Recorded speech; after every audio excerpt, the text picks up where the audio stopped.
2, 1, vai maglia! Meraviglioso, ma che brava che sei stata!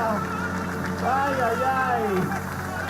Vento in poppa, ma guardate che meraviglia! Vento in poppa a MSC CVU! Governatore Federica, la consegna di MSC CVU è un'occasione per dare grande importanza allo sviluppo dell'economia regionale.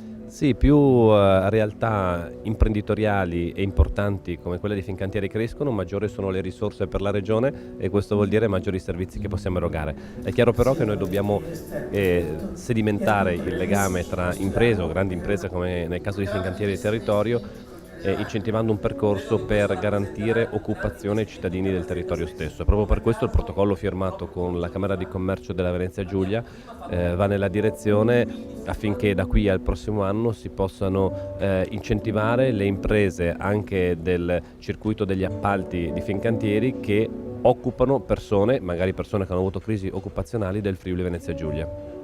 Abbiamo visto anche come la sicurezza è importantissima, si è citato il recente incidente sul lavoro, ma si sta lavorando anche per migliorare su questo settore. Sì, noi nel tavolo con Fincantieri si parlerà appunto di occupazione ma anche di sicurezza.